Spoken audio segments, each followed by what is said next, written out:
Ray here from the Apartment Specialists. Welcome to our channel. Today we've got John here from the team. Welcome. Cool. Today now we're going to be talking about leasehold.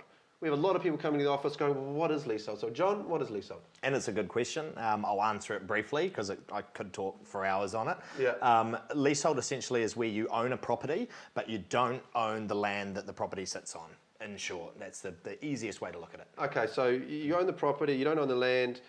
Because you don't own the land, what do you have to do? Do you have to pay the landowner? Put it this way: if someone had their property on your land, you'd be paying them. Yeah, true. So yes, you do. You pay what's called a ground rent to the landowner. Yeah. Okay. So I know every lease is different, every apartment complex is different. Even if it's a house, every house is different. Mm-hmm. So depending on the lease. So let's just say, in simple terms, how do they calculate, or how's it worked out how much you should pay the owner? So it's proportional. Usually, it's proportional to the land value. Okay, so cool. they will determine what the value of the total floor area of the land is, and they will divide it up into a percentage. Might be 5%, might be 6%, might be 7%, and all the owners in that building or on that land will pay a percentage of that. Oh, cost. I see. Okay, so if you've got a bigger apartment, you're going to have to pay more. That's right. So quite similar to corporate.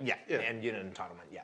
Okay, cool. Now, what's interesting is we have come into the office. We see people come in, looking to buy apartments, and we have some people when they'll ask, okay, you're looking for, what options you're looking for.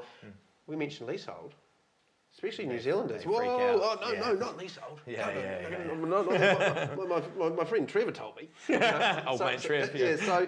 So explain to me the stigma, and where does it come from? Is it good or bad? No. I hear you. From the owners that I've spoken to, it seemed to have originated from purchasing for the wrong reasons, basically, from being sold on solutions that it couldn't provide, basically.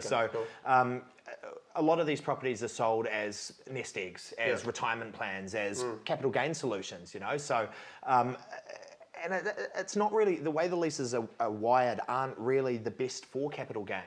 Don't get me wrong, you can make capital gain buying leasehold, but to be honest, you're gonna find leaseholds outperformed by freehold as far as capital gain is concerned. And that seems to be the general consensus is I purchased for capital gain, I didn't make nearly as much as I was told I was going to, and there's a sour taste left in my mouth. That seems to be the main issue, is that the properties are sold to the wrong people for the wrong reasons. They're led to believe that it will do something that it won't. Which of course they're going to be, Yeah, of course. I'd be salty too. If I went to the gym and the trainer said, mate, in 2 weeks you're going to get massive, I'd be grumpy about it too. I'd be saying, hey, don't go to that gym. So I think that's a really good point. What you're saying is the negative stigma is because people have been purchasing leasehold for a reason which, for a solution that it doesn't work for. Exactly. And the big one thing is, that's the thing, in New Zealanders, everybody think if a property's good, it's got to mean capital gain. That's it. And because the market in Auckland's been buoyant for so long, the whole way everybody thinks now is that if I purchase a property, it should make me money. If it can't, then it's rubbish. Not true. There are solutions for everybody. Not everybody's primary directive is to make capital gain. There's lifestyle, there's cash flow, there's all sorts of things. Okay. So you went on to some other reasons there. So what's leasehold good for? And that's it. I say lifestyle, I say cash flow, because they're the two predominant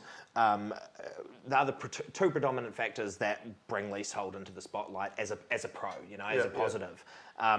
Why?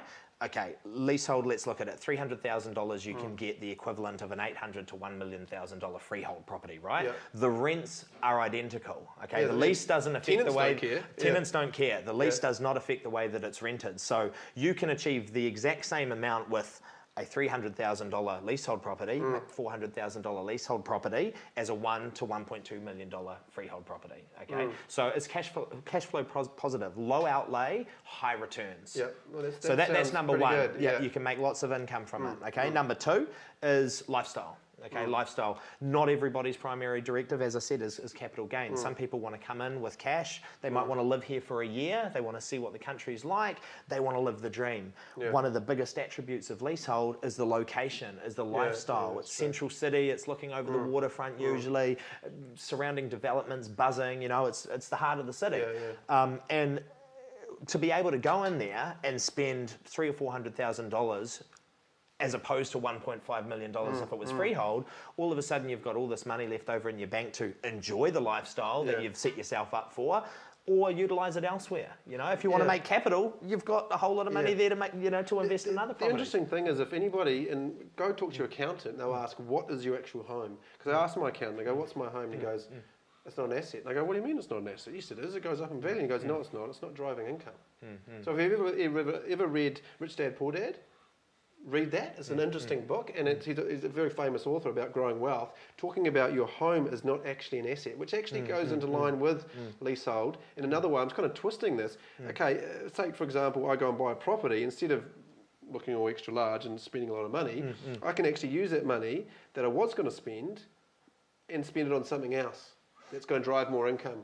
Exactly, and you'd off that, you'd be surprised at how many people come in thinking, cool, I finally made it, I finally got enough money to put this, you know, to put a deposit on this property and buy an amazing lifestyle property that's freehold, and then realise that they've got no money left to actually enjoy the lifestyle that it offers. Yeah, you so know? no holidays, no nothing. No nothing, okay, you know, so, and you're grinding away, you know. Well, and life is living, there are solutions where it works 100%, and there are other solutions where it doesn't work 100%. There are better outperforming options, you know. So, and as I say, that's capital gain. Capital gain, if you want that, freehold all day. You can make capital in leasehold, but you'll get outperformed by freeholder properties. Very good point. If purchased property. And I think that's really honest, and that's what I think a lot of maybe the salespeople in the industry's got it wrong with leasehold as well, and how it's been sold. I think it's misunderstood. You know, the leases are complicated. You've got to look into them. They're all very, very different, and it's a lot of work for people. You know, and sometimes just that extra work sort of makes them go, "Oh, too hard basket. Let's move on." You know, so.